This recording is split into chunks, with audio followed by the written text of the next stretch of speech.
మహాదేవ. నూతనంగా గృహ నిర్మాణం చేస్తున్నటువంటి వ్యక్తులకు, గృహప్రవేశం చేసుకుపోయేటటువంటి వ్యక్తులకు ఒక విన్నపం.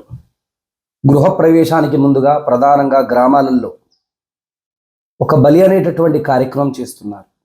జంతువు బలి. గృహ నిర్మాణంలో లేదా గృహప్రవేశానికి ముందుగా ఇటువంటి బలి కార్యక్రమాలు ఉండవు. కలియుగంలో జంతు బలే లేదు. మరి పూర్వం నుండి ఉంది కదా అని చెప్పేసి కొందరు ప్రశ్న వేస్తూ ఉంటారు. పూర్వము మట్టి ఇల్లులు కట్టుకునేవారు, మట్టితో కూడుకున్నటువంటి ఇల్లులు కట్టుకునేవారు. ఆ ఇల్లుకు తెలిసినటువంటి మిత్రులు లేదా కులం వారు వాళ్ళంతా కూడా కలిసి ఆ నిర్మాణంలో భాగస్వాములు అయ్యేవారు. ఆ గృహ నిర్మాణం సంపూర్ణమైన తర్వాత వారికి ఒక విందు ఇద్దామనేటటువంటి ఉద్దేశంతో పూర్వము ఆ యొక్క జంతువు బలి, ప్రధానంగా మేక బలి ఇచ్చేవారు. బలి ఇచ్చి మళ్ళా ప్రధానంగా ఇప్పుడు ఈ కాలంలో చాలామంది కూడా ఆ కళేబరాలను అంటే తిన్నటువంటి విస్తారాలతో సహా పూర్తిగా అక్కడనే పాతి పెట్టేస్తున్నారు. అంటే ప్రధానంగా ఇంట్లోనే ఈ పాతి పెట్టిన తర్వాత గృహప్రవేశం చేసుకుంటున్నారు. దీనివల్ల నష్టం ఎవరికి అంటే ఇంటి యజమానికి నష్టం.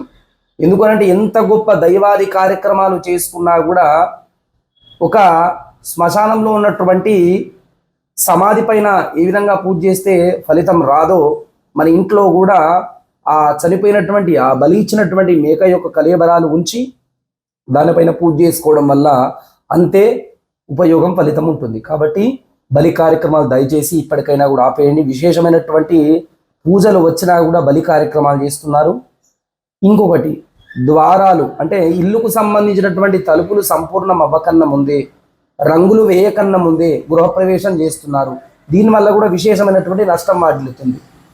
గృహప్రవేశం సంవత్సరం లోపలనే చేయాలని చెప్పేసి ఇక్కడ ఏ ప్రమాణంలో చెప్పబడలేదు.